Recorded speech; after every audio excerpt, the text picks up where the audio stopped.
Hello everyone. Life में ignore होना किसी को भी पसंद नहीं होता और उन लोगों से तो बिल्कुल भी नहीं होता जिन्हें हम लाइफ में इम्पोर्टेंस देना चाहते हैं। तो लोगों से डील करने का सीक्रेट क्या है?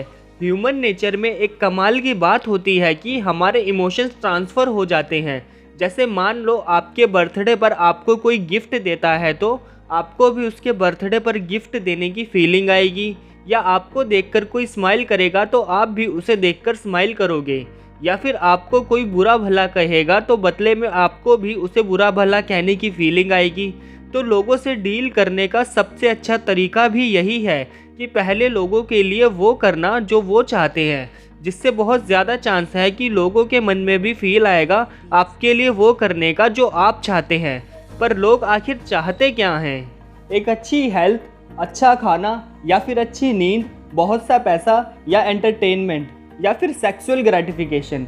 हाँ, ये सब चीज़ें हमें बहुत अच्छा फील कराती हैं, पर इन सब के अलावा एक और चीज़ है, एक फीलिंग है। उसी फीलिंग की वजह से हम अपने ज़्यादातर एक्शंस लेते हैं। The feeling of importance, important feel करने की चाहत। हम उन्हीं लोगों से बात करना पसंद करते हैं, उन्हीं के पास जाना पसंद करते हैं जहाँ हमें इम्पोर्टेंट फील होता है। इम्पोर्टेंट फील करने की चाहत ही हम ह्यूमंस को दूसरे एनिमल से अलग करती है।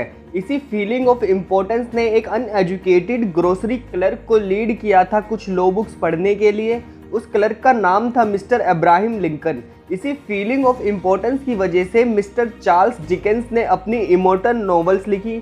इसी फीलिंग ऑफ इम्पोर्टेंस की वजह से सर क्रिस्टोफर रैन हिस्ट्री के एक ग्रेट आर्किटेक्ट बने। यही सेम फीलिंग हमारे शहर की सबसे रिच फैमिली को सबसे बड़ा घर बनाने के लिए इंस्पायर करती है।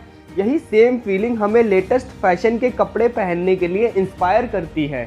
और मैं भी ये वीडियोस बना रहा हूँ क्योंकि कहीं ना कहीं मैं भी अपनी फैमिली और फ्रेंड्स के बीच इम्पोर्टेंट फील करना चाहता हूँ। लेकिन लोगों को इम्पोर्टेंट फील करवाना कैसे है? अगर मैं आपसे कहूँ कि आपको क्या चीज़ इम्पोर्टेंट फील करवाती है, देखो, हमें तभी इम्पोर्टेंट फील होता है जब कोई हमारे अच्छे कामों के लिए हमारी सच्ची तारीफ़ करता है। एक स्टोरी से समझाता हूँ।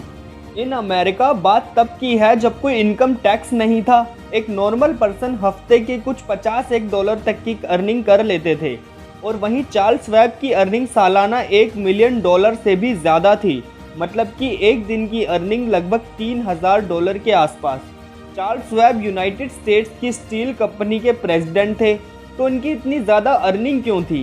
क्योंकि वो एक जीनियस थे, या वो स्टील मैन्युफैक्चरिंग के बारे में और लोगों से बहुत ज़्यादा जानते थे? नहीं, ऐसा कुछ भी नहीं था। उनकी अर्निंग इतनी ज़्यादा थी क्योंकि उनसे कहीं ज़्यादा समझदार स्टील मैन्युफैक्चरिंग के बारे में जानने वाले लोग उनके लिए ही काम करते थे। उनकी लोगों से डील करने की एबिलिटी बहुत ही कमाल की थी। उन्होंने खुद अपने शब्दों में बताया, I consider my ability to arouse enthusiasm among my people, and the way to develop the best that is in a person is by appreciation and encouragement. There is nothing else that so kills the ambitions of a person. I never criticize anyone, so I am anxious to praise but not to find fault. If I like anything in a person, I am hearty in my approbation and lavish in my praise. मतलब कि मैं लोगों के अंदर जोश जगाने में गौर करता हूँ, जिसका सबसे अच्छा रास्ता है एप्रिसिएशन एंड एनकरेजमेंट। यहाँ ऐसा कुछ भी नहीं है जो लोगों की इच्छाओं को मार सके। मैंने कभी किसी को क्रिटिसाइज़ नहीं किया। मैं तारीफ़ कैसे करूँ इसकी फ़िक्र करता हूँ, लेकिन मेरी गलतियाँ ढूंढने की ज़रा भी इच्छा नहीं है। अगर मैं किसी इंसान में कुछ पसंद करता हूँ, मैं दिल से तारीफ़ करता हूँ, दिल खोल कर करता हूँ। ये वो था जो मिस्टर श्वाब ने किया। लेकिन हम जैसे एवरेज लोग क्या करते हैं? इसका बिल्कुल उल्टा। अगर हम किसी में कुछ पसंद नहीं करते हैं तो उन पर चिल्लाने लगते हैं, और अगर लोग कुछ अच्छा करते हैं तो हम कुछ भी नहीं कहते, या अगर कहते भी हैं तो ना के बराबर। इसी तरह कुछ साल पहले जब एक स्टडी की गई भागे हुए हस्बैंड या भागी हुई वाइफ्स या फिर डाइवोर्स कपल्स को लेकर, वो चाहे किसी भी रीज़न से भागे हों या किसी भी रीज़न से डाइवोर्स हुआ हो, पर उन सबके बीच एक बात ज़रूर कॉमन थी, लैक ऑफ एप्रिसिएशन। उन कपल्स को एक दूसरे के साथ इम्पोर्टेंट फील ही नहीं होता था। उन कपल्स की शिकायत में एक बात कॉमन थी, अगर वो कुछ बुरा करते हैं तो उन्हें 2 बार या कई बार सुनने को मिलता है, पर अगर वो कुछ अच्छा करते हैं तो उन्हें कुछ भी सुनने को नहीं मिलता। अब आप खुद अंदाज़ा लगा सकते हैं कि किसी को इम्पोर्टेंट फील करवाना कितना पावरफुल हो सकता है। आप अपने चाहने वालों के साथ या जिन्हें आप अपने साथ रखना चाहते हैं उनके साथ कितना मजबूत बॉन्ड बना सकते हैं।